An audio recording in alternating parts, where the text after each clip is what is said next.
स्वामिराजहंसौ गुरुस्तंसौ गतांसौ विद्यानवद्य विद्याम्बे विद्यास्तां करुणानिधि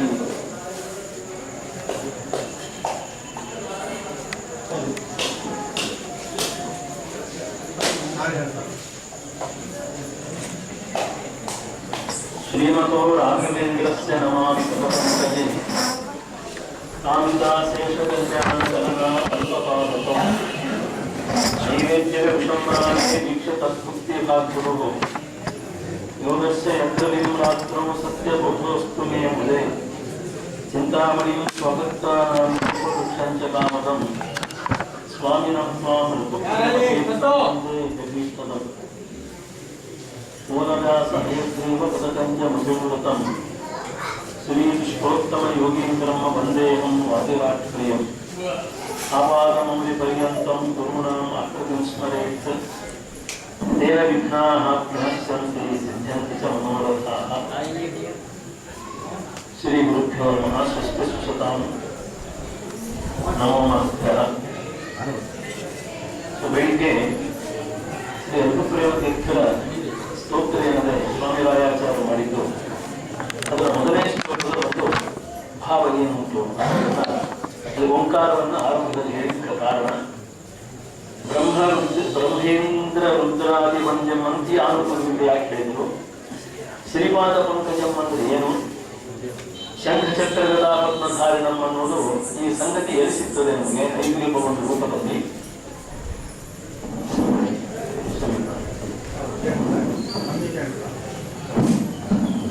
ಅದೇ ರೀತಿಯಾಗಿ ಕೈಶೀರ್ಷಕಂ ಅನ್ನೋದಕ್ಕೆ ಇರ್ತಕ್ಕಂತಹ ಒಂದು ಮಹತ್ವ ಏನು ಅನ್ನೋದನ್ನ ಯಥಾಮತಿ ಅದನ್ನು ನಿರೂಪಣೆ ಮಾಡಲಾಗಿದೆ.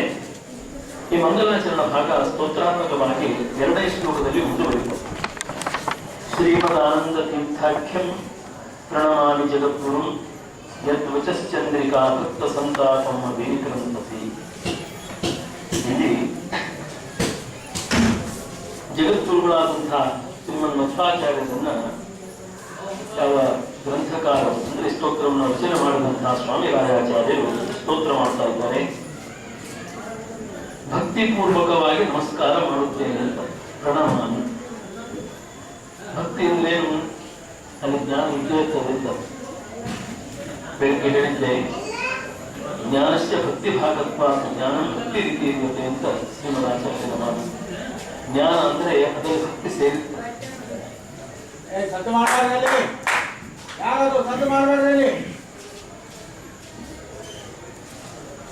ಜ್ಞಾನ ಅಂದ್ರೆ ಕೇವಲ ಮಹಾತ್ಮ ಜ್ಞಾನ ಅಂತ ಲೆಕ್ಕಾಚಾರ ಮಾಡುವಾಗ ಒಂದು ವೇಳೆ ಹಾಗೆ ಮಾಡುವುದಾದ ಪಕ್ಷದಲ್ಲಿ ಅದು ಭಕ್ತಿ ಆಗೋದೇ ಇಲ್ಲ ಅಂತ ಅದೊಂದು ದೃಷ್ಟಾಂತ ಕೊಡಬಹುದು.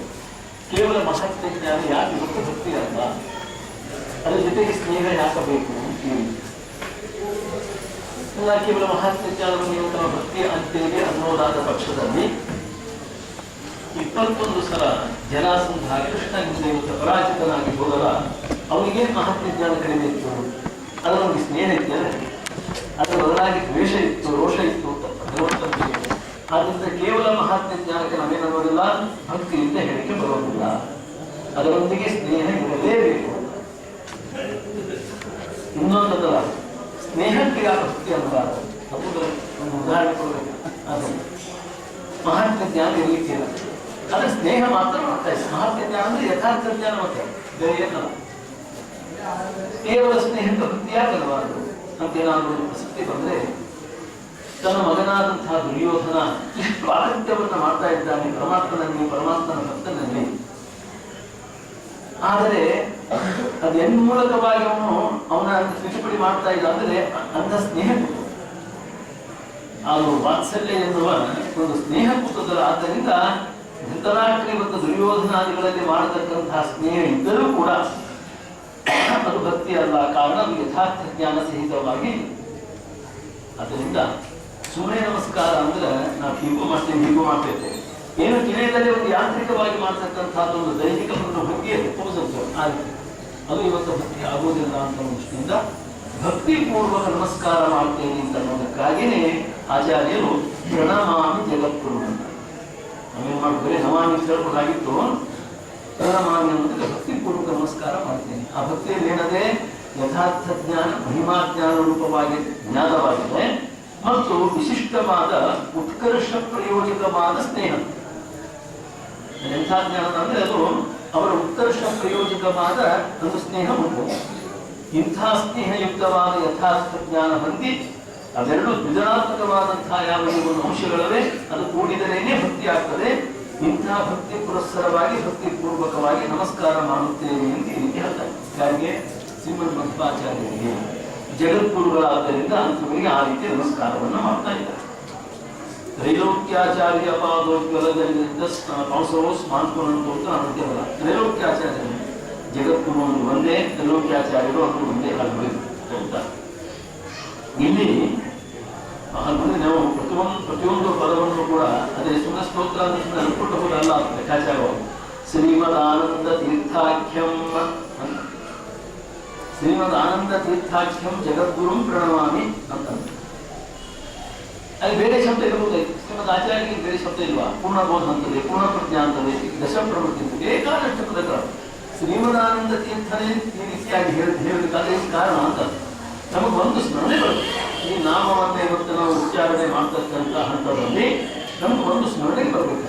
ಏನಂದ್ರೆ ಅವರಿಗೆ ಆನಂದ ತೀರ್ಥ ಅಂತ ಒಂದು ಹೆಸರು ಯಾಕೆ ಬಂತು ಅಂದ್ರೆ, ಆನಂದಕರಂ ತೀರ್ಥಂ ಯಸ್ಮಾತ್ ಸಹ ಆನಂದ ತೀರ್ಥ ಅಂತ. ಇದು ಸದಾನಂದ ಸಾಧನವಾದಂತಹ ಯಾವ ಶಾಸ್ತ್ರವನ್ನು, ತೀರ್ಥ ಅಂದ್ರೆ ಶಾಸ್ತ್ರ, ತೀರ್ಥಂ ಶಾಸ್ತ್ರ ವಿದ್ಯವಿಧೀಯತೆ ಎಂದಿರುವುದರಿಂದ ಆನಂದಕರವಾದಂತಹ ಅಂದರೆ ಸದಾನಂದಕರವಾದಂತಹ ಶಾಸ್ತ್ರವನ್ನೇ ಅವರು ಮುಮುಕ್ಷುಗಳಿಗೆ ಮಾಡಿಕೊಟ್ಟಿದ್ದಾರೆ, ಅಂಥದ್ದನ್ನೇ ಉಪದೇಶ ಮಾಡಿದ್ದಾರೆ. ಆದ್ದರಿಂದ ಅವರಿಗೆ ಆನಂದ ತೀರ್ಥ ಅಂತ ಹೆಸರು. ಆಯ್ತಂದ್ರೆ ಹೆಸರು ಅದು ಶ್ರೀಮದಾನಂದ ತೀರ್ಥ ಅಂತವು ಕೂಡ. ಅಜ್ಞಾನ ಎಂಥದ್ದು ಅಂದ್ರೆ ಶ್ರೀಮತ್ವ ಉಂಟಾದಕ್ಕೆ ಅಂತ ಅಭಿಪ್ರಾಯ. ಶ್ರೀಮತ್ವ ಅಂದ್ರೆ ಅದು ವೈಭವ ಅಂತ, ಹೆಗ್ಗಳಿಕೆ ಉಳ್ಳದ್ದು, ಹಿರಿಮೆ ಉಳ್ಳದ್ದು ಅಂತ ದೃಷ್ಟಿಯಿಂದ. ಈಗ ನಾವು ಎಲ್ಲ ಪುರಾಣಗಳಿಗೆ ಒಂದೊಂದೇ ಹೆಸರು ಹೇಳ್ಕೊತ ಹೋಗ್ತೀವಿ. ಕಲ್ಪ ಪುರಾಣ, ವಾಮನ ಪುರಾಣ, ಆಮೇಲೆ ಬ್ರಹ್ಮ ಪುರಾಣ, ಬ್ರಾಹ್ಮ ಪುರಾಣ ಅಂತೆಲ್ಲ ಉಂಟು. ಯಾವುದೂ ಕೂಡ ಶ್ರೀಮದ್ ಪುರಾಣ ಅಂತ ಹೇಳೋದು ಉಂಟ. ಆದರೆ ಭಾಗವತಕ್ಕೆ ಮಾತ್ರ ಶ್ರೀಮದ್ ಭಾಗವತ ಅಂತ. ಅದರಲ್ಲಿ ವೇದವ್ಯಾಸ ದೇವರೇ ಪ್ರಯೋಗ ಮಾಡಿಕೊಂಡಿದ್ದು. ಶ್ರೀಮದ್ ಭಾಗವತೆ ಮಹಾಮುನಿ ಕೃತೆ ಕಿಂಹಾಪರಗಿರೀಶ್ವರ ಸದ್ಯೋ ಹೃದ್ಯವರುಧ್ಯತೆ ತ್ರಿಗತಿಭಿಃ ಶುಶ್ರೂಷು ವಿಸ್ತಕ್ಷಣಾತ್. ಇದೇ ರೀತಿ ವೇದವ್ಯಾಸ ದೇವರಿದ್ದಾನೆ ಎಲ್ಲ ಪುರಾಣಗಳನ್ನ ಮಾಡಿದ್ದು. ಅಂದ್ರೆ ಬೇರೆ ಪುರಾಣಕ್ಕೆ ಮಾತ್ರ ಅವರು ಈ ರೀತಿಯಾಗಿ ಶ್ರೀಮಂತವನ್ನು ಹೇಳಿಕೆ ಹೋಗಲಿಲ್ಲ. ಅಂದ್ರೆ ಭಾಗವತಕ್ಕೆ ಸಮಾನವಾದಂತಹ ಇನ್ನೊಂದು ಪುರಾಣ ಇಲ್ಲ ಅಂತ ಹೇಳುವಲ್ಲಿ ತಾತ್ಪರ್ಯ ಕೂಡ ಉಂಟು ಅಂತ. ತಾವಾಗ ಎಲ್ಲ ಪುರಾಣಗಳೇನು ದೂರಿಟ್ಟುವಂತ ಅಭಿಪ್ರಾಯ ಇಲ್ಲ. ಹಾಗೆ ನೋಡಿದ್ರೆ ಸೂತ್ರ ಭಾಷ್ಯದ ಆರಂಭದಲ್ಲಿ ಪ್ರಪ್ರಥಮವಾಗಿ ಅವರು ಕೊಟ್ಟಿರತಕ್ಕಂತಹ ಪ್ರಮಾಣ ಸ್ಕಾಂದ ಪುರಾಣದ್ದೇ. ವೇದವ್ಯಾಸ ದೇವರೇ ಅದು ನಾರಾಯಣನೇ ವ್ಯಾಸತ್ವೇನ ಅವತಾರ ಅಂತ ಹೇಳಿದ್ರು. ಅಂತಹ ಯಾವ ವೇದವ್ಯಾಸ ದೇವರು ಅವತಾರ ಮಾಡಿದಂತಹ ಕಾರ್ಯ ಯಾವುದು ಪ್ರಮಾಣ ಪುರಸ್ಸರವಾಗಿರುವಂತೆ ನಮಗೆ ಸ್ಕಂದ ಪುರಾಣದಲ್ಲಿ ನಿರೂಪಿತವಾಗಿದೆ. ಆ ಪ್ರಮಾಣವನ್ನೇ ಇವತ್ತು ಉಲ್ಲೇಖ ಮಾಡಿ ಶ್ರೀಮದ್ ಆಚಾರ್ಯರು ತಚ್ಚೋಕ್ತಂ ಸ್ಕಾಂದೆ ಅಂತ ಹೇಳ್ತಾರೆ. ಆದರೂ ಕೂಡ ಸ್ಕಾಂದ ಪುರಾಣಕ್ಕೆ ಇವತ್ತು ಶ್ರೀಮದ್ ಸ್ಕಾಂದ ಪುರಾಣ ಅಂತ ಇರಲಿಲ್ಲ. ತೆಗೆದುಕೊಂಡು ಶ್ರೀಮದ್ ಭಾಗವತೆ ಅಂತ ಆ ಹಿರಿಮೆ ಹೆಗ್ಗಳಿಕೆ ಅಂತ ಶ್ರೀಮತ್ವದೇ. ಹಾಗೆ ಕೇವಲ ಆನಂದ ತೀರ್ಥಾಖ್ಯ ಅಂತ ಹೇಳಿಲ್ಲ, ಆಯ್ತಾ? ಶ್ರೀಮದಾನಂದ ತೀರ್ಥಾಖ್ಯಂ ಅವರು ಮಾಡಿದಂತಹ ಸದಾನಂದ ಪ್ರದವಾದಂತಹ ಒಂದು ಶಾಸ್ತ್ರ ಏನಂದ್ರೆ ಅದಕ್ಕೆ ಶ್ರೀಮತ್ವ ಉಂಟು. ಬೇರೆ ಯಾವ ಒಂದು ಶಾಸ್ತ್ರಗಳಿಗೆ ಅಂತಹ ಶ್ರೀಮತ್ವ ಇಲ್ಲ ಅಂತ ಯಾಕೆ ಅಲ್ಲಿ ಹೀಗೂ ಅಂತಾನೆ ಹೇಳ್ಬೇಕಂದ್ರೆ, ಬೇರೆಲ್ಲ ಶಾಸ್ತ್ರಗಳ ಒಂದು ಲೆಕ್ಕಾಚಾರ ಸಾಧನಾ ಅವಸ್ಥೆಯಲ್ಲಿ ಒಂದು ರೀತಿ, ಅದರ ಫಲ ಹೊಂದತಕ್ಕಂಥ ಒಂದು ಅವಸ್ಥೆಯಲ್ಲಿ ಇನ್ನೊಂದು ರೀತಿ ಉಂಟು. ಆದರೆ ಈಗಲೂ ಆಗಲೂ ಕೂಡ ಒಂದೇ ರೀತಿಯಾಗಿರ್ತಕ್ಕಂತಹ ಒಂದು ತತ್ವ ಜಿಜ್ಞಾಸೆಗಳ ನೆಲೆಗಟ್ಟು ಅಂತ ಅನ್ನೋದೇನಂದ್ರೆ ಅದಿರೋದು ಈ ಮಧ್ವಶಾಸ್ತ್ರಕ್ಕೆ. ಅಂದ್ರೆ ಆನಂದ ತೀರ್ಥರಿಗೆ ಆನಂದಕರ ಶಾಸ್ತ್ರಕ್ಕೆ ಹೊರತು ಅದು ಇನ್ನೊಂದು ಶಾಸ್ತ್ರಕ್ಕೆ. ಯಾಕೆ? ಜಗತ್ತನ್ನ ಅದ್ವೈತಿಗಳು ವ್ಯಾವಹಾರಿಕವಾಗಿ ಸತ್ಯ ಅಂತ ಹೋಗ್ತಾರೆ. ಅದು ಅವ್ರ ಲೆಕ್ಕಾಚಾರ್ಯನು ನಾನೇ ಬ್ರಹ್ಮ ಅನ್ನೋದು ಅವರಿಗೆ ಅನುಭವಕ್ಕೆ ಬಂದ ಮೇಲೆ ಇದು ಇಲ್ಲವೇ ಇಲ್ಲ. ಇದು ಯಾವುದು ವ್ಯಾವಹಾರಿಕವಾಗಿ ಆದರೂ ಇವತ್ತು ಅವರಿಗೆ ಸತ್ಯ ಅಂತ ಅನ್ನೋ ಒಂದು ಲೆಕ್ಕಾಚಾರಕ್ಕೆ ಇದು ಹೋಗಿಬಿಡ್ತದೆ. ಅಂದ್ರೆ ಅಪವಿಭಕ್ತ ಸಾಧನ ಅಂತ ಅವ್ರ ಲೆಕ್ಕದಲ್ಲಿ ಹೇಳ್ತಕ್ಕಂತಹ ಸ್ಥಿತಿಯಲ್ಲಿ ಕೂಡ ಯಾವುದು ಸಾಧನ ಅಂತದೆ ಅವರು ಫಲ ಹಂತದಲ್ಲಿ ಆಗಿಲ್ಲ ಅಂತ. ನಮ್ಮಲ್ಲಿ ಹಾಗಿದೆ ಇವತ್ತು ಭಗವಂತ ಸಾಧಕರಿಂದ ಅವನು ಸಾಧ್ಯ, ಅರ್ಚನೀಯ, ಉಪಾಸ್ಯ, ಆರಾಧ್ಯ. ಮುಕ್ತನಾದಮೇಲೂ ಕೂಡ ನಿತ್ಯದಲ್ಲಿಯೂ ಕೂಡ ಅಡೆತಡೆ ಇಲ್ಲದೆ ಆರಾಧ್ಯ ಅಂತ ಎಂದೂ ತಪ್ಪೋದಿಲ್ಲ. ಈ ವ್ಯತ್ಯಾಸಗಳು ಇಲ್ಲದೇ ಇರ್ತಕ್ಕ ಏಕೈಕ ಶಾಸ್ತ್ರ ಅಂದ್ರೆ ಅದು ಆನಂದ ತೀರ್ಥರ ಶಾಸ್ತ್ರ. ಅದಕ್ಕೆ ಶ್ರೀಮಂತ ಹೋಗ್ತೇವೆ ಅಂತ ಅವಕ್ಕೆಲ್ಲ ಅಂತ ಒಂದು ಸಂಗತಿ ಇಲ್ಲೇ ಇಲ್ಲ. ಇಲ್ಲೇ ಇವತ್ತು ವೇದಾಂತ ಲೆಕ್ಕಾಚಾರದ ಪೂಜೆ ಮಾಡಿದಂತೆ, ಸ್ತೋತ್ರ ಮಾಡಿದಂತೆ, ಅರ್ಚನೆ ಮಾಡಿದಂತೆ ಮಾಡಿ ಮನೆಗೆ ನಾನು ನೀನು ಶಿವಹೋಮ ಅಂತಂದು ಎದ್ದು ಹೋಗ್ತಾರೆ ಅಂತ ಅದು ಪೂಜಾ ಮುಗಿದ ಲೆಕ್ಕಾಚಾರ. ಆದ್ರೆ ನಮ್ಮಲ್ಲಿ ಹಾಗಲ್ಲ. ಯತ್ಫಲಂ ಹರಿದರ್ಶನಂ ಅಂತ ಹೇಳಿದ್ದಾರೆ. ಈ ಭೇದ ಚಿಂತನೆಗೆ ಒಂದು ಫಲ ಯಾವುದು ಅಂದ್ರೆ ಯತ್ಫಲಂ ಹರಿದರ್ಶನಂ ಅಂತ ಆಖ್ಯಾನದ ಪ್ರಮಾಣ.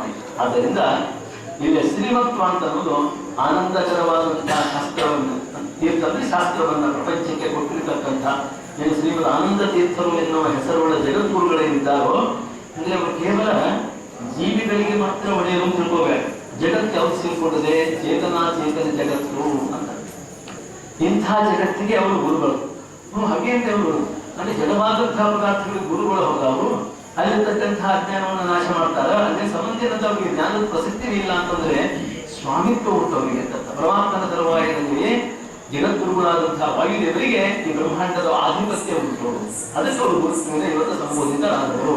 ಬ್ರಹ್ಮಾಂಡಾಧಿಪತಿತ್ವಮಸ್ತಿ ಭುವನೆ ಹಂಸಾಧಿರೂಢ ಪ್ರಬಂಧ ರಾಜನ್ಯ ಒಬ್ಬ ಗೌಡೇಜ ಆಚಾರ್ಯ ಸ್ತೋತ್ರ ಮಾಡ್ತಾರೆ. ಮಹಿದರ ಕುಲೋದ್ಭವರಾದಂತಹ ವಾಸುದೇವಾಚಾರ್ಯರು ಈ ರೀತಿ ರಾಜನ ಸ್ತೋತ್ರ ಮಾಡಿ ಅಂದ ಮೇಲೆ ಅವರಿಗೇನೆ ಜಗದ್ಗುರುತ್ವ ಒಪ್ಪಿರ್ತಕ್ಕಂತಹ ಅವರು ಆ ಜ್ಞಾನಿಗಳು ಮಧ್ವಾಚಾರ್ಯ ಹೇಳೋದಿಲ್ಲ. ಆದ್ದರಿಂದ ಅಂಥ ಜಗದ್ಗುರುತ್ವ ಅಲ್ಲಿ ನಿಯಾಮಕತ್ವದೆ ನಮ್ಮಲ್ಲಿ ಕೂಡ ಒಳಗಡೆ ಒಂದು ರೀತಿಯಾಗಿ ಅವರು ಪ್ರೇರಕರಾಗಿದ್ದುಕೊಂಡು ಅನೇಕ ವಿಧವಾದಂತಹ ಒಂದು ತಾತ್ವಿಕ ಕಾರ್ಯವನ್ನು ಇಂಡಿಯಾದಲ್ಲಿ ಮಾಡ್ತಾ ಇದ್ದಾರಲ್ಲ, ಇದು ಕೂಡ ಗುರುತ್ವ. ಇದನ್ಯಾಕೆ ಗುರುತ್ವ ಅಂತ ಒಪ್ಪಬೇಕು? ಸಾರೋದ್ಧಾರದ ಕೊನೆಯ ಭಾಗದಲ್ಲಿ ಗುರುದಕ್ಷಿಣಾ ಪ್ರಕರಣ ಅಂತ ಬರ್ತದೆ. ನಿಮ್ಗೆ ಹೇಳ್ಬೇಕಂದ್ರೆ ಅಲ್ಲಿ ಎರಡು ವಿಧವಾದಂತಹ ಒಂದು ಗುರುಗಳ ಲಕ್ಷಣವನ್ನ ಅರಣ್ಯಕಾಚಾರ್ಯರು ತಿಳಿಸ್ತಾರೆ. ಯಾವುದು? ಒಂದು ಕ್ರಮ, ಒಂದು ಭಾಗ ಅಂದ್ರೆ ಒಂದು ಪ್ರಕಾರ ಯಾವುದು ಅಂದ್ರೆ ಸಾಧಾರಣ ಗುರುಗಳು ಅಂತ, ಇನ್ನೊಂದು ಪ್ರಕಾರ ಯಾವುದು ಅಂದ್ರೆ ಅಸಾಧಾರಣ ಗುರುಗಳು ಅಂತ. ಈ ಕೇಳಿದ್ರೆ ನಮ್ಗೆ ಆಶ್ಚರ್ಯ ಆಗ್ತದೆ. ಸಾಧಾರಣ ಏನು ಸೆಕೆಂಡರಿ ಅಂತ ಅನುಭವ ನಮ್ಮ ಲೆಕ್ಕಾಚಾರದಲ್ಲಿ ಮಾಮೂಲು ಕಾಮನ್ ಅಂತೇವಲ್ಲ, ಸಾಧಾರಣ. ಅನ್ಕಾಮನ್ ಅಂದ್ರೆ ಅಪೂರ್ವವಾದದ್ದು ಅಂತೇವಲ್ಲ, ಅದು ಅಸಾಧಾರಣ ಗುರುಗಳು ಅಂದ್ರೆ ಅವ್ರು ಬಹಳ ದೊಡ್ಡವರು ಅಂತ ನಮ್ಗೆ ಅನಿಸ್ತದೆ ಲೆಕ್ಕಾಚಾರದಲ್ಲಿ. ಆದ್ರೆ ಅರಣ್ಯಕಾಚಾರ ಲೆಕ್ಕಾಚಾರವೇ ಬೇರೆ ಉಂಟು. ಸಾಧಾರಣ ಗುರುಗಳಂದ್ರೆ ನೀವು ಬಯಸ್ತೀರೋ ಬಿಡ್ತೀರೋ, ನಿಮ್ಮಲ್ಲಿ ಇವತ್ತು ಸಕಲ ತತ್ವಗಳನ್ನು ನೇಮನ ಮಾಡತಕ್ಕಂತಹ ತಾತ್ವಿಕ ದೇವತೆಗಳಿದ್ದಾರಲ್ಲ, ಅವರು ಯಾವಾಗಲೂ ಗುರುಗಳಾಗಿ ಇರ್ತಾರೆ. ಅವ್ರು ಇದ್ದಾರೆ ಅನ್ನೋ ಪ್ರಶ್ನೆ ನಮ್ಗೆ ಇರ್ಬೋದು, ಇರ್ಲಿಕ್ಕೆ ಅದನ್ನು ಒಪ್ಪಲಿಕ್ಕೆ. ಆದ್ರೆ ಭಗವಂತನ ಆಜ್ಞೆಯಿಂದ ನಮ್ಮ ಶರೀರದಲ್ಲಿ ಇವತ್ತು ಆ ಗುರುಗಳಾಗಿ ಆಯಾ ಇಂದ್ರಿಯಗಳಿಗೆ ಯುಕ್ತ ಅಭಿಮಾನಿಗಳಾಗಿ ಅದರ ಒಂದು ಆಧಿಪತ್ಯವನ್ನು ಹೊಂದಿ ನಮಗೆ ಪ್ರಿಯನಾದಿಗಳನ್ನು ಮಾಡಬೇಕಾಗಿದ್ದಾರಲ್ಲ, ಅವರು ಸಾಧಾರಣ ಗುರುಗಳು. ಅಂದ್ರೆ ಎಲ್ಲಾ ಕಾಲಕ್ಕೂ ಪರಮಾತ್ಮನ ಆಜ್ಞೆಯಿಂದ ಈ ಪಿಂಡಾಂಡದಲ್ಲಿ ಆ ಸ್ವಾಮಿತ್ವವನ್ನ ಇಟ್ಟುಕೊಂಡು ಆ ಕಾರ್ಯ ಮಾಡ್ತಕ್ಕವರು. ಅಸಾಧಾರಣ ಗುರುಗಳು ಅಂದ್ರೆ ಬಾಹ್ಯ ಗುರುಗಳು. ಕಾಲಾವಚ್ಛೇದನ ದೇಶಾವಚ್ಛೇದನ ಇವತ್ತು ನಮಗೆ ಭೇಟಿಯಾಗಿ ಉಪದೇಶಗಳನ್ನು ಮಾಡ್ತಾರಲ್ಲ, ಅವರು ಅಸಾಧಾರಣ ಗುರುಗಳು ಅಂತ ಈ ರೀತಿಯಾಗಿ ಹೇಳ್ತಾರೆ. ಅದು ಕೆಲವು ದಿನ ಮಾತ್ರ, ಯಾವಾಗಲೂ ಇರ್ತಕ್ಕಂತಹ ಪ್ರಸಕ್ತಿ ಅಲ್ಲ ಈ ರೀತಿಯ. ಅದು ಮಧ್ವಾಚಾರ್ಯ ಅಂತಹ ಗುರುತ್ವದ ಜೀವ ಜಡಾತ್ಮಕವಾದಂತಹ ಈ ಪ್ರಪಂಚಕ್ಕೇನೆ ಅಂತಹ ಗುರುತ್ವ. ಮಧ್ವ ವಿಜಯದಲ್ಲಿ ಒಂದು ಲೆಕ್ಕಾಚಾರ ಒಂದು ಕಥಾ ಬರ್ತದೆ. ಏನಂದ್ರೆ ಒಂದು ನರಸಿಂಹ ದೇವಾಲಯಕ್ಕೆ ಮಧ್ವಾಚಾರ್ಯರು ಹೋಗಿರ್ತಾರೆ. ಹೋದಾಗ ಒಂದು ಸಣ್ಣ ಮಗು ಆ ದ್ವಾದಶ ಲಕ್ಷಣೋಪೇತವಾದಂತಹ ಶ್ರೀಮದ್ ಆಚಾರ್ಯರ ಲಾವಣ್ಯಮಯ ಆಕೃತಿಯನ್ನ ಆ ದೇಹವನ್ನ ನೋಡಿ ಆ ಮಗುವಿಗೆ ಒಂದು ಭಾವನೆ ಬಂದು ಮನಸ್ಸಲ್ಲಿ, ಇವಳನ್ನು ನಾನು ನನ್ನ ಹೆಗಲ ಮೇಲೆ ಕುಳಿಸಿಕೊಂಡು ನಾನು ಈ ನರಸಿಂಹ ದೇವಾಲಯ ಪ್ರದಕ್ಷಿಣೆ ಮಾಡಬೇಕು. ಆ ಮಗುವಿಗೆ ಚಿಕ್ಕ ಮಗು, ಇವರು ಸಾಮಾನ್ಯರ ಅಗಣಾಶ್ವಸಮರು ಮೇರುವ ಗುರುಭಾರಹು ಅಂತ ಒಂದು ಮಹಿಮಾವುಳ್ಳಂತಹ ಮಧ್ವಾಚಾರ್ಯರು ಈ ರೀತಿ ಇರಬೇಕಾದ್ರೆ ಅಂಥ ಮಧ್ವಾಚಾರ್ಯರನ್ನ ನಾನು ಹೆಗಲ ಮೇಲೆ ಕುಳಿಸಿಕೊಂಡು ಈ ನರಸಿಂಹ ದೇವಾಲಯ ಪ್ರದಕ್ಷಿಣೆ ಹಾಕಬೇಕು ಅಂತ ಅವ್ರಿಗೆ ಗೊತ್ತಾಗ್ಲಿರ್ತದೆ. ಈ ಇನ್ನೊಂದು ರೂಪದಿಂದ ಇಲ್ಲಿ ನಿಂತಕ್ಕವ್ರು ತಾನೇ ಅವರು. ಅವ್ರಿಗೆ ಆ ಮಗುವಿನ ಆಶಯ ಗೊತ್ತಾಯ್ತು. ಅರಳೆಯಂತೆ ಹಗುರಾಗಿತ್ತು ಸ್ಥೂಲವನ್ನು ಲಘುತಾಮಡಿಸಿ ಅಂತ ಹೇಳ್ತಾರೋ ಆ ರೀತಿಯಾಗಿ ಅರಳೆಯಂತೆ ಹಗುರಾಗಿಬಿಟ್ಟ. ಆ ಮಗುವಿನ ಮೇಲೆ ಕೂತರು ಆ ಮಗುವನ್ನು ಕುಳ್ಳಿರಿಸಿಕೊಂಡು ಆ ನರಸಿಂಹದೇವರ ಒಂದು ಪ್ರಾಕಾರದಲ್ಲಿ ಪ್ರದಕ್ಷಿಣೆಯನ್ನು ಹಾಕೊಂಡು ಬಂದರು. ಇದು ಜಗದ್ಗುರುತ್ವ. ಅಂದ್ರೆ ಸಕಲೇಂದ್ರಿಯ ನ್ಯಾಮಕತ್ವ ಅನ್ನೋದು ಜಡಭೂತವಾದಂತಹ ಈ ಪ್ರಪಂಚವನ್ನು ಹೇಗೆ ನಿರ್ವಹಣೆ ಮಾಡ್ತಾರೆ ಅವರು, ಪಾಕಶಾಸನಾದಿಗಳಿಗೂ ಶಾಸನ ಮಾಡತಕ್ಕವರು ಶ್ರೀಮದ್ ಮಧ್ವಾಚಾರ್ಯರು.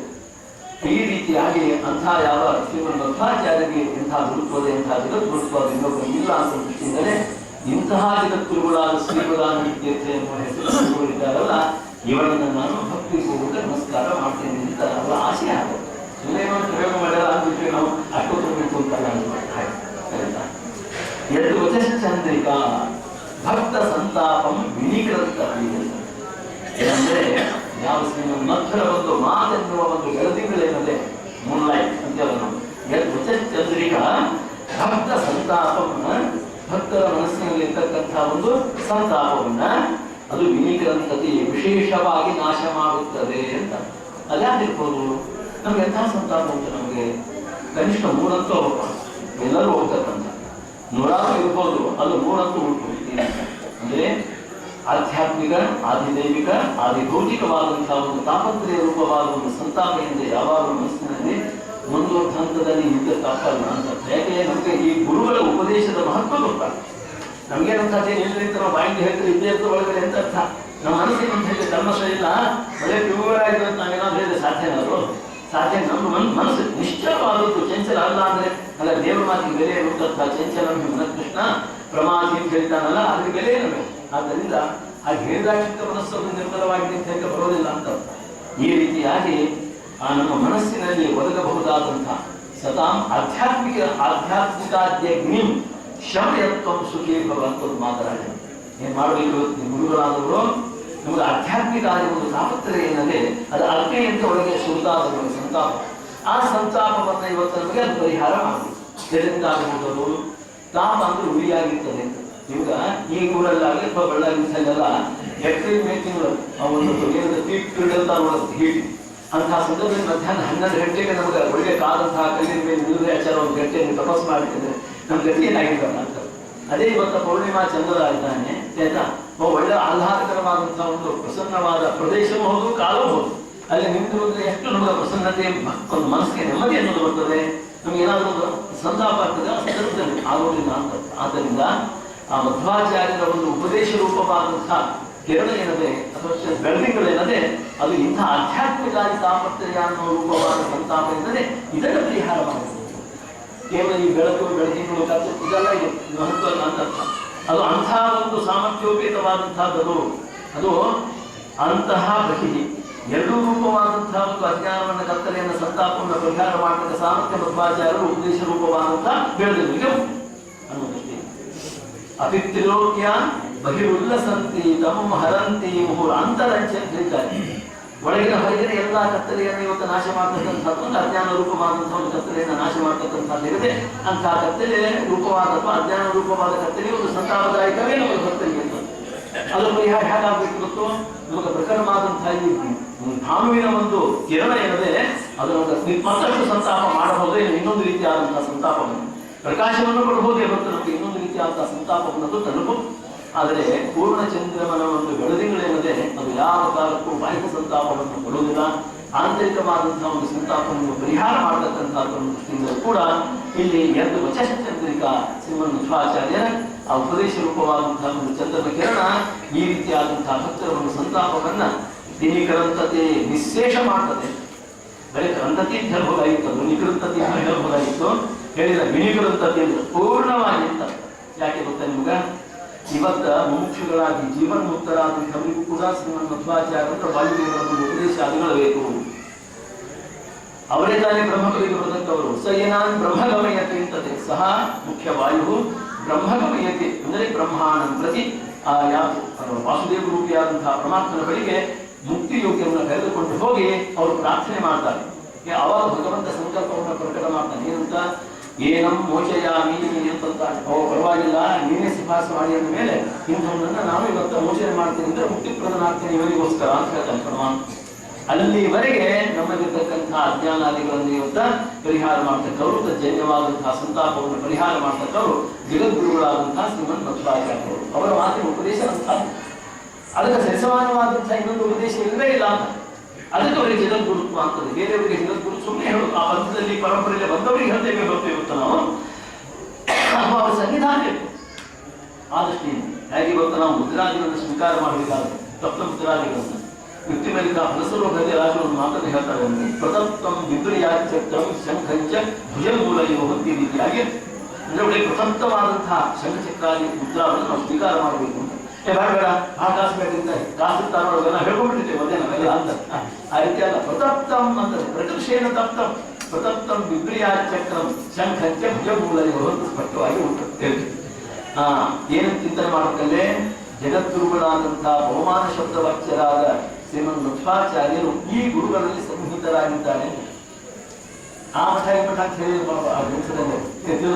ಯಾರಲ್ಲಿ ಸನ್ನಿಧಾನದ ಚಿಂತೆ ನಿಮ್ಗೆ ಒಳ್ಳೆ ಚೆನ್ನಾಗಿ ಬರ್ತದೋ ಅಂಥವರಿಂದ ಈ ತತ್ವ ಮುದ್ರಾವನ್ನು ಸ್ವೀಕಾರ ಮಾಡಬೇಕು ಅವಶ್ಯವಾಗಿ ನೀವು ಅತಪ್ತನು ನತದಾಮೋ ಅಷ್ಟು ಅಂತ. ಯಾರಿಂತಹ ಪ್ರತಪ್ತವಾದಂತಹ ಮುದ್ರಾದಿಗಳನ್ನು ಸ್ವೀಕಾರ ಮಾಡಿಲ್ಲ ವಿಷ್ಣು ವೈಷ್ಣವ ಒಂದು ದೀಕ್ಷಾ ದ್ಯೋತಕವಾಗಿ ಅಂಥವರಿಗೆ ಆ ಧಾಮ ಇಲ್ಲ ಅಂದ್ರೆ ವೈಕುಂಠಾದಿ ಧಾಮದಲ್ಲಿ ಸ್ಥಾನ ಇಲ್ಲ ಅಂತ, ಪ್ರಾಪ್ತಿ ಇಲ್ಲ ಅಂತ. ಅಂತಹ ಜಗದ್ಗುರುಗಳು ಯಾರಿಗಿದೆ ಶ್ರೀಮನ್ ಮಧ್ವಾಚಾರ್ಯರು. ಯಾರು ಉಂಟು ಅಂದ್ರೆ ರುದ್ರಾದಿ ದೇವತೆಗಳಿಗೂ ಉಪದೇಶಕರಾದವರು ಅಂತರ್ಥ. ಶೇಷಂ ಸಶೇಷಂ ಜಗತ್ ಆಸದಾಸಂ ಅಂತ ರಾಜರಿಗೆ ಹೇಳಬೇಕಾದ್ರೆ ಮಧ್ವಾಚಾರ್ಯ ಅಂತ ಈ ರೀತಿಯಾಗಿ. ಹಾಗೆ ಯದ್ ವಚಶ್ಚಂದ್ರಿಕಾ ಶ್ರೀಮನ್ ಮಧ್ವಾಚಾರ್ಯರ ಉಪದೇಶ ರೂಪವಾದಂತಹ ಒಂದು ಶಬ್ದದ ಕಿರಣಗಳೇನಿದೆ ಅದು ಭಕ್ತ ಸಂತಾಪಂ ವಿನಿಕೃಂತತೆ. ಭಕ್ತರಿಗೆ ಪ್ರತಿಬಂಧಕವಾದಂತಹ ಒಂದು ಖೇದ ದುಃಖ ಅಥವಾ ಒಂದು ಏನದೇ ಅಂಶ ಅದನ್ನು ಸಂಪೂರ್ಣವಾಗಿ ಮತ್ತೆ ನಾಶ ಮಾಡತಕ್ಕಂಥದ್ದು ಅಂತ ನೋಡಿ. ಇನ್ನೊಂದೆಂಥದ್ದು ಅಂದ್ರೆ ಅದ್ವೈತದಂತೆ ಅಭಾವ ರೂಪವಾದ ಅಜ್ಞಾನ ಅಲ್ಲ. ನಮಗೆ ದ್ವೈತ ಮತದಲ್ಲಿ ಭಾವರೂಪವಾದ ಅದು ನಾಶ್ಯ ಅಂದ್ರೆ ಒಂದಿಲ್ಲ ಒಂದು ದಿನ ನಾಶವಾಗತಕ್ಕಂಥದ್ದು ಈ ರೀತಿ ಅನಾದಿ ಕಾಲದಿಂದ. ಆದ್ರೆ ಅದು ಅನಂತ ಕಾಲದವರೆಗೆ ಇರುವುದಿಲ್ಲ ಅಂತ.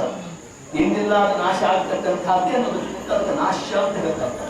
ಅದು ಭಾವರೂಪವಾದದ್ದು. ಅಭಾವರೂಪ ಅದ್ವೈತದಲ್ಲಿ ಅಭಾವರೂಪ ಅಜ್ಞಾನ ಅಂತ. ಅದೇನು ಎಂದು ಕೇಳಿ ಬರುವಂತಹದ್ದು ಅನಿರ್ವಚನೀಯ ಅಂತ ಹೇಳಿ ಅವನ್ನ ಅನುಮಾನ ಮಾಡಿರ್ತಾರೆ. ನಮ್ಮಲ್ಲಿ ಹಾಗಲ್ಲ. ಅನಾದಿ ಮಾಯೆಯ ಸುತ್ತು ಯದಾ ಜೀವ ಪ್ರಬುದ್ಧತೆ ಅಂತ ಸ್ಪಷ್ಟವಾಗಿ ಅನಾದಿ ಕಾಲದಿಂದ ಈ ಅಜ್ಞಾನ ಎನ್ನುವ ಒಂದು ಸಂಪರ್ಕದಿಂದ ನನಗೆ ಬಿಟ್ಟಂತ ಪುಣ್ಯಾತ್ಮ ನೀವು ಎಂದ ಹೆಸರಾಗ್ತದೋ ಎಂದು ಒಂದು ನಾಶವಾಗಿ ಭಗವತ್ತತ್ವದ ಒಂದು ಜ್ಞಾನ ಆಗ್ತದೋ ಈ ರೀತಿಯಾಗಿ ಭಾಗವತ ಹೇಳ್ತಾರೆ. ಅದನ್ನು ಶ್ರುತಿ ಉಂಟು. ಹಾಗೆ ಈ ದೃಷ್ಟಿಯಿಂದ ಇಂತಹ ಯಾವ ಒಂದು ಅಜ್ಞಾನ ಜನ್ಯವಾದಂತಹ ಸಾಂಸಾರಿಕ ಒಂದು ದ್ವೇಷ ಸಂತಾಪಾದಿಗಳನ್ನ ಈ ಜನ್ಮಕ್ಕೆ ಮಾತ್ರ ಸಂಬಂಧಪಟ್ಟದ್ದಲ್ಲ, ಮುಂದಿನ ಎಷ್ಟೋ ಜನ್ಮಕ್ಕೆ ಸಂಬಂಧಪಟ್ಟಂತಹದ್ದನ್ನು ಕೂಡ ಆದ್ದರಿಂದಲೇ ವಿನಿಕರಂತತಿ ಅಂತ ಹೇಳಿದ್ರು. ವಿಶೇಷೇಣ ನಿಕಂತತಿ ನಾಮ ನಾಶಯಸಿ. ಹಾಗೆ ಮಧ್ವಾಚಾರ್ಯರ ಉಪದೇಶ ಎಂಥದ್ದು. ಈ ಜನ್ಮದಲ್ಲಿ ಸಾಕು ಸೂತ್ರ ಭಾಷೆ ಓದ್ಬಿಟ್ಟೆ ಗಡಾಗುತ್ತಿನ ನಮಗೆ ಈ ಜನ್ಮದಲ್ಲಿ ಓದುತ್ತಿರುವ ಸಂಸ್ಕಾರ ಬಲದಿಂದ ವಾಸನಾಮಯವಾಗಿ ನಂತರ ಜನ್ಮಕ್ಕೂ ಬರ್ತದೆ. ಅದು ಪುಣ್ಯಪ್ರದವಾದದ್ದು. ಯಾವುದೋ ಒಂದು ನಿಮಿತ್ತ ಸಿಕ್ತೋ ಇಲ್ಲ ಹಿಂದಿನ ವಿಷಯವೆಲ್ಲ ನಮಗೆ ಅದು ಸ್ಮರಣೆಗೆ ಬರ್ತದೆ ಅಂತ. ಅಂದ್ರೆ ಜನ್ಮ ಜನ್ಮಾಂತರಕ್ಕೂ ಕೂಡ ನಮಗೆ ಆಗಬಹುದಾದ ಆಗಿರುವ ಆಗುತ್ತಿರುವ ಸಂತಾಪವನ್ನು ಕೂಡ ನಾಶ ಮಾಡುವ ಒಂದು ಸಾಮರ್ಥ್ಯ ಶ್ರೀಮನ್ ಮಧ್ವಾಚಾರ್ಯರ ಮಾತೆನ್ನುವ ಒಂದು ಬೆಳದಿಂಗಳೇನದೆ ಅಥವಾ ಚಂದನ ಒಂದು ಪ್ರಕಾಶ ಇದೆ. ಆ ಪ್ರಕಾಶಕ್ಕೆ ಉಂಟು ಒಂದು ದೃಷ್ಟಿಯಿಂದ ವಿನಿಕರಂತ ರೀತಿಯಾಗಿರುತ್ತೆ. ಅಂದ್ರೆ ಶೇಷಾದಿ ಜಗತ್ತು ಸಕಲ ಮೋಕ್ಷಗಳು ಕೂಡ ಜನ್ಮ ಜನ್ಮಾಂತರದ್ದು ಇಷ್ಟೆಲ್ಲ ಒಂದು ಆಧ್ಯಾತ್ಮಿಕಾದಿ ತಾಪತ್ರಯ ಒಂದು ತಾಪ ಏನದೆ ಅದೆಲ್ಲವನ್ನು ಪರಿಹಾರ ಮಾಡತಕ್ಕ ಸಾಮರ್ಥ್ಯ ಮಧ್ವಾಚಾರ್ಯರ ಉಪದೇಶಕ್ಕಿರಬೇಕಾದ್ರೆ ಅದಕ್ಕೆ ಎಲ್ಲರೂ ಕೂಡ ಅವರ ಸನ್ನಿಧಿಗೆ ಬಂದು ಉಪದೇಶವನ್ನು ಪಡ್ಕೊಂಡು ಹೋಗುವಂತ ಸುಮ್ಮನೆ ಎಲ್ಲ ಹೇಳ್ತಾರೆ. 11ನೇ ಸರ್ಗದಲ್ಲಿ ಸ್ಪಷ್ಟವಾಗಿ ಹೇಳಬೇಕಾದ್ರೆ ಶೇಷಾದಿ ದೇವತೆಗಳು ಶುದ್ಧಕಾಯರಾಗಿ ಅಂತರಿಕ್ಷದಲ್ಲಿ ಬರ್ತಾ ಬಂದು ಶ್ರೀಮದ್ ಆಚಾರ್ಯರು ಮಾಡತಕ್ಕಂತಹ ಸೂತ್ರ ಭಾಷೆಯ ಪ್ರವಚನವನ್ನು ಇವತ್ತ ಶ್ರವಣ ಮಾಡಿ ಹೋಗ್ತಾ ಇದ್ದಾರೆ. ಪ್ರಚುರಾಂತರ ಪ್ರವಚನ ಈ ರೀತಿಯಾಗಿ ಪ್ರಚುರವಾದಂತಹ ಒಂದು ಪ್ರವಚನವನ್ನೇನು ಮಾಡ್ತಾ ಇದ್ರು ಉಡುಪಿ ಕ್ಷೇತ್ರದಲ್ಲಿ ಮಧ್ವರು ಅದನ್ನು ಶ್ರವಣ ಮಾಡಲಿಕ್ಕೆ ಶೇಷಾದಿಗಳು ಬಂದಿದ್ರು ಈ ರೀತಿಯಾಗಿ ಉಂಟು. ಆದ್ದರಿಂದ ಅದಕ್ಕೆ ಮಹಾನಂದ ತೀರ್ಥಸ್ಯ ಯೇ ಭಾಷ್ಯಭಾವಂ ಮನೋವಾಗ್ಭಿರಾವರ್ತಯಂತೆ ಸ್ವಶಕ್ತ್ಯ ಸುರಾದ್ಯ ನರಾಂತ ಮುಕುಂದ ಪ್ರಸಾದಾತ್ ಇಮಂ ಮೋಕ್ಷಮೇತೆ ಭಜಂತೆ ಸದೇತಿ. ನಾವೇನ್ ಮಾಡ್ಬೇಕು ಗೊತ್ತಾ, ಅಧಿಕಾರಿಗಳು ಯಾರು ಮುಖ್ಯವಾಗಿ ಅಂತಹ ಗುರುತ್ವ ಶ್ರೀಮದ್ ಆಚಾರ್ಯರಿಗೆ ಸುರಾಧ್ಯ ಮೊದಲು ಅವರು ದೇವತೆಗಳು ಮೊದಲ ಆದಿಮ ಶಿಷ್ಯರು ಅಂತ ನಾವೆಲ್ಲ ಕೊನೆಗೆ ಬಂದು ಬೀಳ್ಬೋದು ಅಂತ ರಾಷ್ಟ್ರಪಾತ್ಮಿಕ ನರಾಂತಹ ಈ ರೀತಿಯಾಗಿ ಅಂತಹ ಒಂದು ಜಗದ್ಗುರುತ್ವ ಅಂತ ಒಂದು ಶ್ರೀಮದ್ ಆಚಾರ್ಯರಿಗೆ ಅವ್ರ ಮಾತಿಗೆ ಉಪದೇಶಕ್ಕಂತ ಬೆಲೆ ಇದೆ ಅನ್ನೋ ದೃಷ್ಟಿಯಿಂದಲೇ ಕೂಡ ಅಲ್ಲಿ ಕೇವಲ ಭಾಷ್ಯಕ್ಕೆ ಮಾತ್ರ ಅದು ಪ್ರಸಂಗ ಅಂತ ಅನ್ನೋ ದೃಷ್ಟಿಯಿಂದ 11ನೇ ಸರ್ಗದ ಕೊನೆಯಲ್ಲಿ ಭಾಷ್ಯ ಶಬ್ದ ಹೇಳಿದ್ದೆ ಹೊರತು ಹಾಗೇನ್ ತಿಳ್ಕೋಬೇಕು. ಅದನ್ನ ವಿಶ್ವೋತ್ತಮ ತೀರ್ಥರು ಏನ್ ಹೇಳ್ತಿದ್ರು ಅಂದ್ರೆ ಪಾಠ ಬದಲಾಯಿಸಲಿಲ್ಲ, ಅವರು ಅಭಿಪ್ರಾಯ ತಿಳ್ಕೊಳ್ಳಿಕ್ಕೊಂದು ಬದಲಾವಣೆ ಅಂತಂತಿದ್ರು.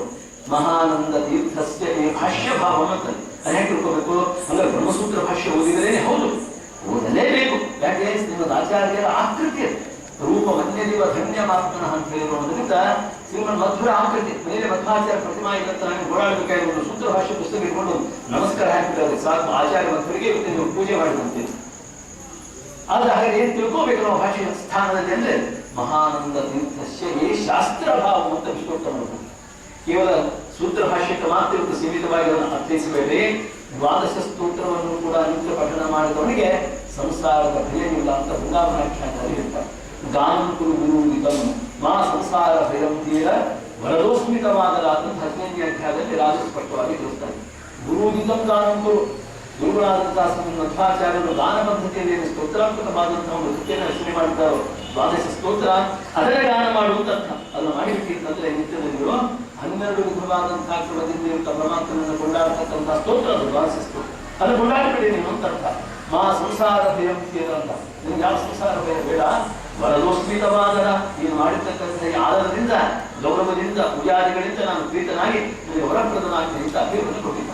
ಆದ್ದರಿಂದ ಇಂಥ ಜಗದ್ಗುರುತ್ವ ಅನ್ನೋದು ಶ್ರೀಮದ್ ಮಧ್ವಾಚಾರ್ಯರು ಯಾಕೆ ಸುರಾಜ್ಯ ನರಾಂತಹ ಮುಕುಂದ ಪ್ರಸಾದ ಇಂಥವರನ್ನು ಶಿಫಾರಸು ಪರಮಾತ್ಮನ ಮುಂಭಾಗದಲ್ಲಿ ಬೇಕು.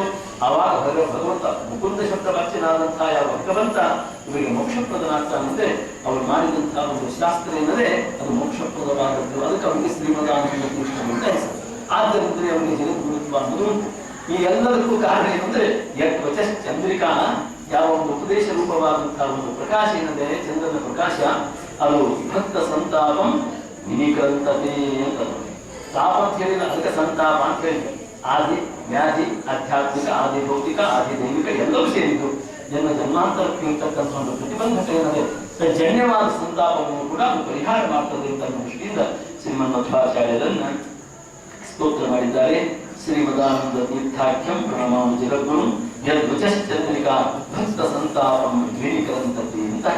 ಇನ್ನು ಮುಂದೆ ರಘು ಕಾಂತಾಖ್ಯ ತಾಂತಾಖ್ಯ ಯತಿದ್ವಯ ಸಕಾಶತಃ ರಘು ಪ್ರೇಮ ನಿರ್ಜಾತೋ ಅರಣಿಭ್ಯಾಂ ಪಾವಕೋ ಯಥಾ. ಇದಕ್ಕೊಂದು ಅವರ ಚರಿತ್ರೆಯಲ್ಲಿ ಒಂದು ಲೆಕ್ಕಾಚಾರ ಬರ್ತದೆ. ರಘುಕಾಂತರಿಗೆ ಇವರಿಗೆ ಆಶ್ರಮ ಕೊಡಬೇಕು ಅಂತ ಆ ಸಮಯಕ್ಕೆ ಬರಲಿಕ್ಕೆ ಆಗಲಿಲ್ಲ ಅಂತ. ಆದರೂ ಅವರು ಟಂಕಸಾಲಿ ಶ್ರೀನಿವಾಸಾಚಾರ್ಯರಿಗೆ ಆಶ್ರಮ ಕೊಟ್ಟು ಒಂದು ನಿಬಂಧನೆಯನ್ನು ಮಾಡಿದರು ಆ ಸಂದರ್ಭದಲ್ಲಿ.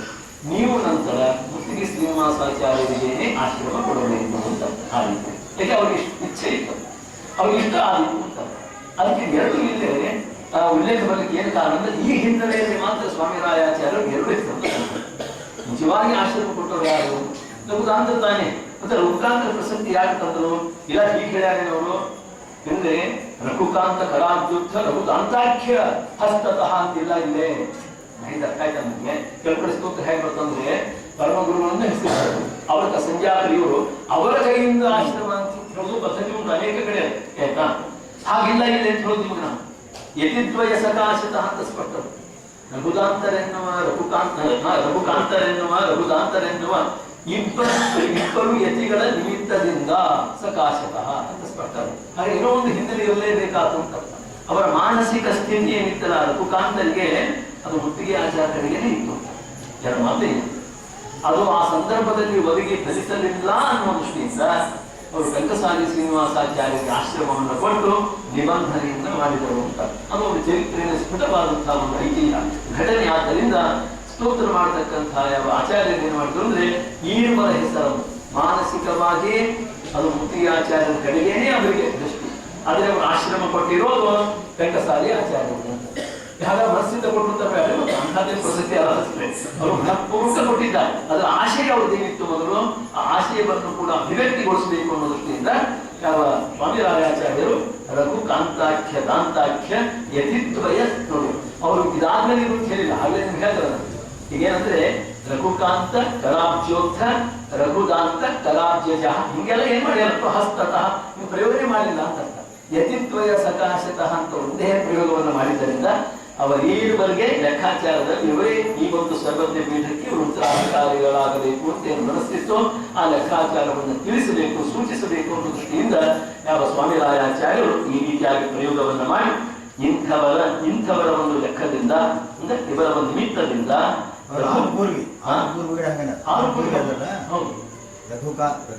ರಘುದಾಂತಾಖ್ಯ ಹೇಳ್ಬೋದ ಯತಿದ್ವಯ ಸಕಾಶತಃ ಪುರುಷರಾದ್ದರಿಂದ ರಘುದಾಂತ ಇದು ಪಾಠನದಲ್ಲಿ ಆನುಕೂಲ್ಯ ರಘು ಶಬ್ದ ಪ್ರತ್ಯೇಕ ಶಬ್ದ ರಘು ಶಬ್ದ ಅಂದ್ರೆ ಯತಿದ್ವಯ ಸಕಾಶತಃ ಅಲ್ಲಿ ಬಂದದ್ದು. ಅಲ್ಲಿ ಆ ಸಮಸ್ಯೆ ಪ್ರಯೋಗ ಕೂಡ ಔಚಿತ್ಯದ ಅಂತ ಹೇಳ್ತಾರೆ. ಪ್ರಯೋಗ ಔಚಿತ್ಯ. ರಘುತಾಂತಾಖ್ಯ ದಾಂತಾಖ್ಯ ಇದೆ. ಹೇಳ್ಬೋದು, ಛಂದಸ್ಸು ಹೋಗಲ್ಲ. ಆದ್ರೆ ಅವರು ಆಶಯ ಏನಪ್ಪ ಅಂದ್ರೆ ಅವರು ಹಾರ್ದ ರಘುಕಾಂತರಿಗೂ ಇವರಿಗೂ ಕೊಡಬೇಕೆನ್ನುವ ಆಶೆ. ರಘು ಪ್ರೇಮ ಮುನಿರ್ಜಾತೋ ಅಂತ ಅಂದ್ರೆ ಅವರಿಬ್ಬರ ನಿಮಿತ್ತದಿಂದಲೇ ಇವರು ಯಾಕಂದ್ರೆ ಅಂದ್ರೆ ತುರ್ಯಾಶ್ರಮವನ್ನು ಸ್ವೀಕಾರ ಮಾಡಿ ಪರಂಪರೆಯ ಉತ್ತರಾಧಿಕಾರಿಗಳಾದರು ಅಂತ. ಹೇಗೆ ಅನ್ನೋದೊಂದು ದೃಷ್ಟಾಂತ. ಅರಣ್ಯಭ್ಯಾಂ ಪಾವಕೋಯಥ ಅಗ್ನಿಯನ್ನು ಯಜ್ಞಕ್ಕಾಗಿ ಅಂತ ಆ ದೃಷ್ಟಾಂತ ಕೊಡ್ಲಿಕ್ಕೆ ಒಂದು ಕಾರಣದ ಅಂತ ಸುಮ್ಮನೆ ಯಾವಾಗ ಕೊಡಬಹುದಾಯಿತು. ಅಸಂಗತ ದೃಷ್ಟಾಂತ ಕೊಟ್ಟಿಲ್ಲ ಅಂತ ತಿಳ್ಕೋಬೇಕಿಲ್ಲ. ಮುಖ್ಯವಾಗಿ ಒಳ್ಳೆ ಸಾಧುವಾದಂತಹ ದೃಷ್ಟಾಂತವನ್ನೇ ಕೊಟ್ಟಿರೋದು. ಒಂದು ಯಜ್ಞ ಮಾಡಬೇಕಾದ್ರೆ ಅಂದ್ರೆ ಪರಮಾತ್ಮನ ಪ್ರೀತಿಗಾಗಿ ಒಂದು ಯಜ್ಞ ಯಾವಾಗಲೂ ಇರ್ತದೆ. ಅಂತ ಯಜ್ಞ ಮಾಡಬೇಕಾದ್ರೆ ಮ್ಯಾಚ್ ಬಾಕ್ಸ್ ಉಪಯೋಗ ಮಾಡುವ ಅಗ್ನಿಯನ್ನು ನಾವು ಸೃಷ್ಟಿಸಬಾರದು. 2 ಅರಣ್ಯಯುಕ್ತ ಕಟ್ಟಿಗೆಗಳನ್ನು ಅಥವಾ ತುಂಡನ್ನು ತಗೊಂಡು ಮಥನ ಮಾಡಬೇಕು. ವೇದ ಮಂತ್ರವನ್ನು ಹೇಳಿ ಅಲ್ಲೇ ಇವತ್ತು ನಮಗೆ ಅಗ್ನಿ ಅದು ಅಲ್ಲಿ ಉದ್ಭವವಾಗ್ತದೋ ಅದು ಅತ್ಯಂತ ಪವಿತ್ರವಾದಂತಹ ಅಗ್ನಿ ಯಜ್ಞಾದಿಗಳಿಗೆ ಅಂತ. ಅಂದಮೇಲೆ ಒಂದು ಅರಣ್ಯ ಕಟ್ಟಿಗೆ ಅಥವಾ ಒಂದು ಸ್ಟಿಕ್ ಏನಂತೇವೋ ಅದು ಇಲ್ಲೇ ರಘು ಕಾಂತ ತೀರ್ಥರು, ಇನ್ನೊಬ್ಬರು ರಘು ದಾಂತ ತೀರ್ಥರು ಅಂತ. ಇವರೇನ್ ಮಥನ ಮಾಡಿದ್ರು ಅಂದ್ರೆ ಉಭಯರ ಒಂದು ಚಿಂತನೆ ಅಂತ. ಈ ನಾವಿಬ್ರು ಇರಬೇಕಾದ್ರೆ ಈ ಪರಂಪರೆಗೆ ಉತ್ತರಾಧಿಕಾರಿ ಯಾರು ಅನ್ನೋದನ್ನ ಸರಿಯಾಗಿ ಅವರು ಚಿಂತನ ಮಂಥನ ಮಾಡಿ ಅವರು ಆಶ್ರಮ ಕೊಟ್ಟಿರೋರು ಅಂತ. ಆಮೇಲೆ ಎಂಥದ್ದು ಕೊಟ್ಟಾರೆ, ಹೇಗೆ ಯಜ್ಞಕ್ಕಾಗಿ ಅಂತ ಅಂತೀವಲ್ಲ, ಪರಮಾತ್ಮನ ವಿಶೇಷ ಆರಾಧನಾ ಎನ್ನುವ ಒಂದು ಯಜ್ಞಕ್ಕಾಗಿ ಅಂತ. ಅಥವಾ ಇವರ ಒಂದು ಯಾಕಂದ್ರೆ ಶ್ರೀಗಳವರಿಗೆ ಆಶ್ರಮ ಆಗಬೇಕಾದ್ರೆ 60 ವರ್ಷ ಆಯ್ತಾ, ಭಾರತದಲ್ಲಿ ಅವರಿಗೆ ಆಶ್ರಮ ಆಗಿದೆ. 60 ವರ್ಷದ ಸಾಧನೆಯನ್ನ ಇವರು ಕಣ್ಣಾರೆ ಕಂಡಿದ್ರು. ಅದೇ ಹೇಳ್ತಾರೆ ಯಾರು ರಘುಕಾಂತರು ಕಂಡಿದ್ರು. ರಘುದಾಂತರಂತೂ ಪೂರ್ವಾಶ್ರಮದಲ್ಲಿ ಇವರು ಶಿಷ್ಯರೇ ಅದೊಂದು. ಆದ್ದರಿಂದ ಅವರು ಇನ್ನೂ ಹೆಚ್ಚಾಗಿ ಕಂಡಿದ್ದಾರೆ ಇವರ ಸಾಧನದ ಒಂದು ವಿಶೇಷವನ್ನು ಅಂತ ಅರ್ಥ. ಹಾಗಾಗಿ ಏನಾಗ್ತಿದೆ, ಆ ಸಾಧನ ವಿಶೇಷವನ್ನು ಕಂಡಿರ್ತಕ್ಕಂಥ ಜ್ಞಾನಿಗಳ ಒಂದು ಲೆಕ್ಕಾಚಾರ ಚಿಂತನ ಮಂಥನಕ್ಕೆ ಉತ್ತರಾಧಿಕಾರಿತ್ವಿನ ವಿಷಯ ಯಾರು ಅಂದ್ರೆ ಮುಖ್ಯ ಶ್ರೀನಿವಾಸಾಚಾರ್ಯರೇ ಹೊರತು ಬೇರೆಯವರಲ್ಲ. ಅದು ಎದಕ್ಕಾಗಿ ಅಲ್ಲಿ ಇವತ್ತು ಅರಣ್ಯಭ್ಯಾಂ ಪಾವಕೋ ಯಥ ಅಂತಂದ್ರು. 2 ಅರಣ್ಯ ಕಟ್ಟಿಗೆಗಳಿಂದ ಇವತ್ತ ಯಜ್ಞಕ್ಕಾಗಿ ಹೆಂಗ ಅಗ್ನಿ ಅನ್ನೋದು ಉದ್ಭವ ಆಗ್ತದೋ ಹಿಂಗ ಪರಮಾತ್ಮನ ಒಂದು ವಿಶೇಷ ಆರಾಧನೆ ಮತ್ತು ಮುಮುಕ್ಷುಗಳಿಗೆ ಇವತ್ತ ತಾತ್ವಿಕ ಉಪಾಸನಾ ವಿಷಯವನ್ನು ಉಪದೇಶ ಮಾಡತಕ್ಕಂಥದ್ದೇನದೆ ಅದು ಮಾಡಲಿಕ್ಕೆ ಇವರೇ ಅರ್ಹರು ಅಂತ ಅನ್ನೋದನ್ನ ಚೆನ್ನಾಗಿ ಅರಿತವರಾಗಿ ಅವರು ಮುತ್ತಿಗೆ ಶ್ರೀನಿವಾಸಾಚಾರ್ಯರಿಗೆ ಆಶ್ರಮವನ್ನು ಕೊಟ್ಟರೆ ಹೊರತು ರೋಗೃತಪ್ಪ ಗೋದಿಂದ ಏನಾದ್ರು ಒಂದು ಗಲಾಟೆ ಮಾಡ್ತಾರೆ ಅಂತ ತಿಳ್ಕೊಂಡು ಯಾವುದೋ ಒಂದು ಲೌಕಿಕ ನಿಮಿತ್ತವನ್ನ ಇಟ್ಟುಕೊಂಡು ಆಶ್ರಮವನ್ನು ಕೊಟ್ಟಿಲ್ಲ ಅಂತ ಬಹಳ ಸ್ಪಷ್ಟಪಡಿಸ್ತಾರೆ ಹಾಗೆ ಆಚಾರ್ಯ ಸರಿತಾ. ಅದಕ್ಕೆ ರಘು ಕಾಂತಾಖ್ಯ ದಾಂತಾಖ್ಯ ಯತಿದ್ವಯ ಸಕಾಶತಃ ರಘು ಪ್ರೇಮ ನಿರ್ಜಾತು ಅರಣಿಭ್ಯಾಂ ಪಾವಕೋ ಯಥ. ಅದಕ್ಕೆ ಇದು ಹೀನ ದೃಷ್ಟಾಂತ ಅಲ್ಲ, ಅತ್ಯಂತ ಉತ್ತಮವಾದಂತಹ ದೃಷ್ಟಾಂತ ಅಂತ ಹೇಳಿ. ಯಾರೋ ಇಬ್ಬರು ನಿಮಿತ್ತವನ್ನು ಹೇಳಿ ಕೆಲವು 100 ದೃಷ್ಟಾಂತ ಸಿಗುವುದು ಜಗತ್ತಿನಲ್ಲಿ ಅಂತ ಹೇಳಿದ್ರೆ ಈ ಅಭಿಪ್ರಾಯ ಬರ್ತಾ ಇರಲಿಲ್ಲ ಅಂತ.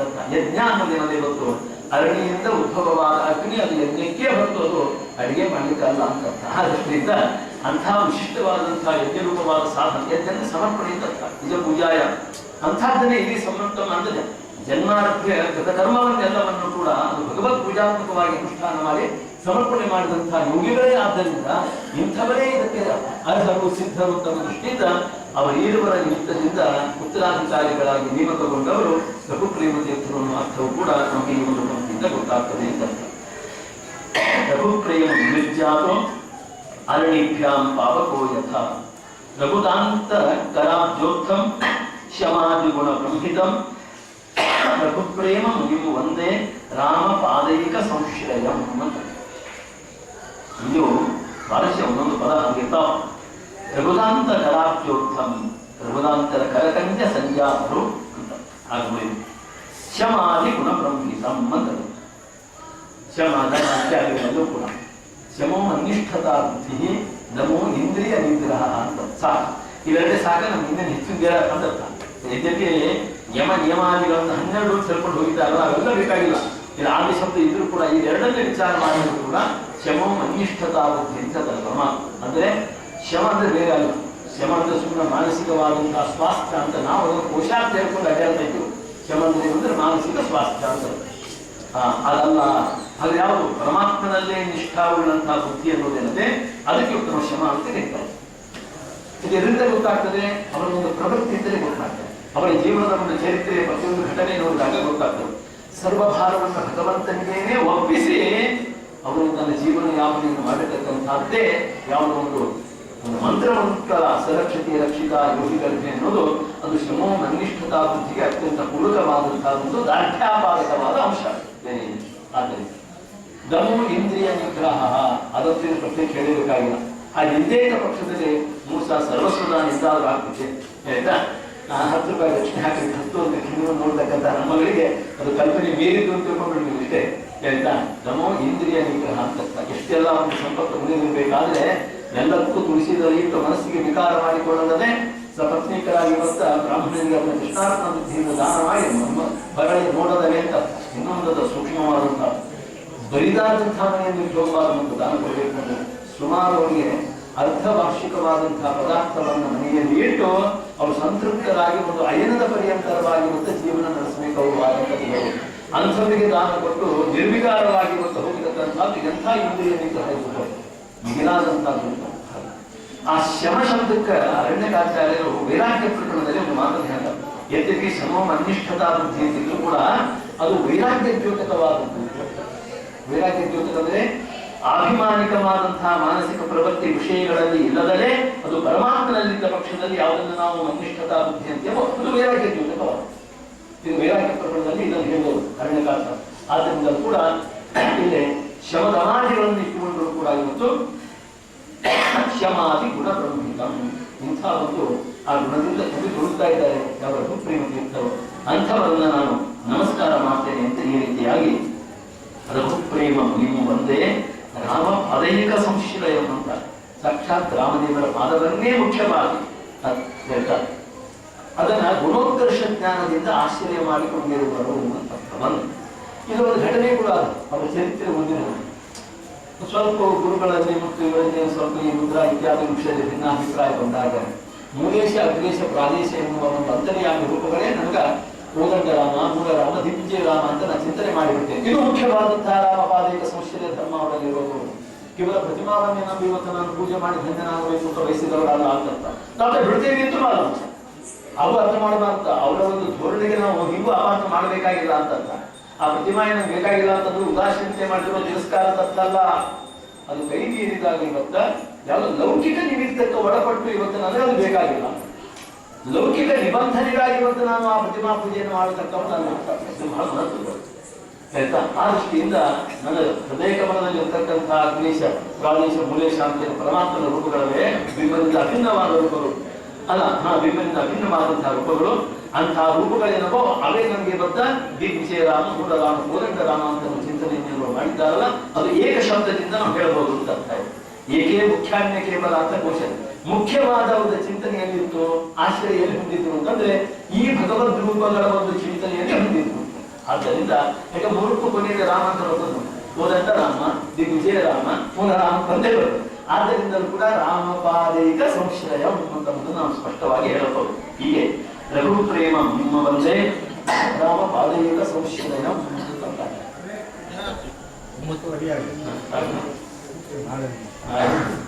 ನಾಳೆ ಮತ್ತೆ ಮುಂದಿನ ಭಾಗವನ್ನು ಯಥಾಮತೆ ನೋಡೋಣ. ಶ್ರೀಕೃಷ್ಣ ಮುಂದಿನ ವರ್ಷದ ಅಕ್ಷಯ ತೃತೀಯ ವೈಶಾಖ ಶುದ್ಧ ಅಕ್ಷಯ ತೃತೀಯ ಶ್ರೀರಾಮದೇವರ ಪ್ರತಿಷ್ಠೆಯಾಗಿ ಅದು 100 ವರ್ಷ ಆಗ್ತಾರೆ. ಅಂದ್ರೆ ಮುಸ್ಲಿಂ ಶ್ರೀಗಳು ಪೂರ್ವಾಶ್ರಮದಲ್ಲಿ 1916ರಲ್ಲಿ ಅದನ್ನು ಪ್ರತಿಷ್ಠೆ ಮಾಡಿರ್ತಕ್ಕಂಥದ್ದು. ಆ ನಿಮಿತ್ತವಾಗಿ ಒಂದು ವೈಭವದ ಕಾರ್ಯಕ್ರಮ ಮಾಡಬೇಕು ಅನ್ನೋ ದೃಷ್ಟಿಯಿಂದ ವಂಶೀಕರವನ್ನು ಪ್ರಧಾನವಾಗಿ ರಘುಪ್ರೇಮಾಚಾರ್ಯರು ಮೊದಲಾದವರು ತೀರ್ಮಾನ ಸಂಕಲ್ಪ ಮಾಡಿದ್ದಾರೆ. ಅದು ಸುಮಾರು 7 ದಿನ ಅಥವಾ 10 ದಿನಗಳವರೆಗೆ ಕಾರ್ಯಕ್ರಮ ಆಗಬೇಕು ಅಂತ ಒಂದು ಅಭಿಪ್ರಾಯ. ಅದು 7 ದಿನನೂ ಆಗಬಹುದು, 10 ದಿನಕ್ಕೂ ವಿಸ್ತಾರ ಆಗಬಹುದು. ಅದರಲ್ಲಿ ಕೆಲವು ಶ್ರೀಗಳವರನ್ನು ಕರೆಸಬೇಕು ಈ ಸಂದರ್ಭದಲ್ಲಿ ಅಂತ ಒಂದು ವಿಚಾರವು ಕೂಡ ಮಾಡಿದ್ದಾರೆ. ಮತ್ತೆ ನಿರಂತರ ಒಂದು ಜ್ಞಾನೇಂದ್ರಿಯೂ ಕೂಡ ಆಗಬೇಕು ಆ ಸಂದರ್ಭದಲ್ಲಿ. ಅಂದ್ರೆ ಬ್ರಾಹ್ಮಣರ ಸಂತರ್ಪಣೆ ಅಥವಾ ಅನೇಕ ಒಂದು ಭಜನಾ ಕಾರ್ಯಕ್ರಮ ಏನೆಲ್ಲ ಇವತ್ತು ಜ್ಞಾನ ಕಾರ್ಯ ಮಾಡಬೇಕು ಅದಕ್ಕೆಲ್ಲದಕ್ಕೂ ಒಂದು ಒತ್ತು ಕೊಟ್ಟು ಆ 7 ದಿನ ಅಥವಾ 10 ದಿನ ಕಾರ್ಯಕ್ರಮ ಮಾಡಬೇಕು ಅಂತ ಒಂದು ಯೋಜನೆ ಅದೇ.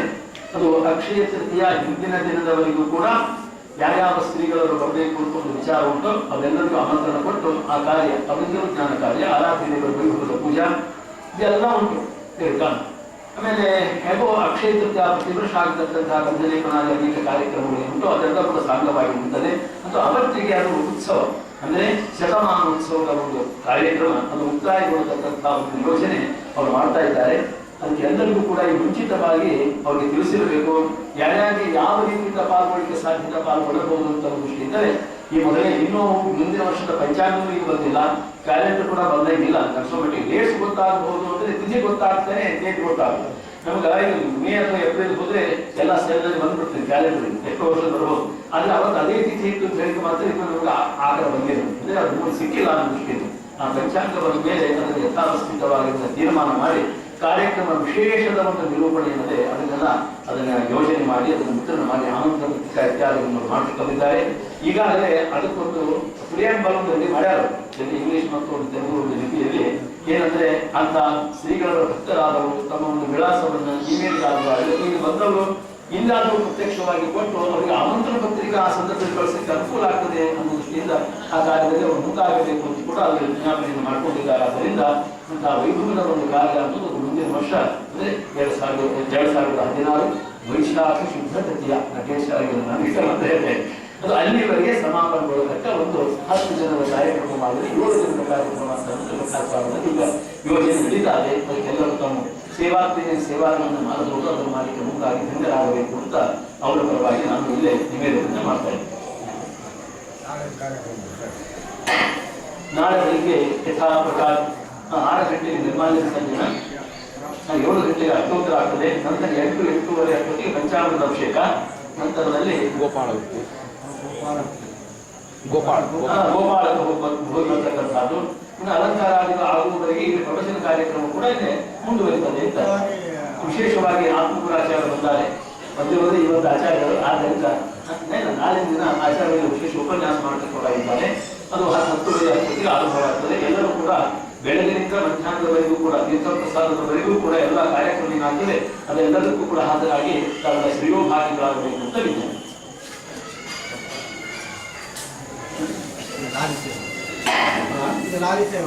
ಈಗ ಲಾರಿ ಸೇವಾ ಆಗ್ತದೆ, ಎಲ್ಲರೂ ಕೂಡ ಪಾಲ್ಗೊಳ್ಬೇಕು ದಯಮಾಡಿ.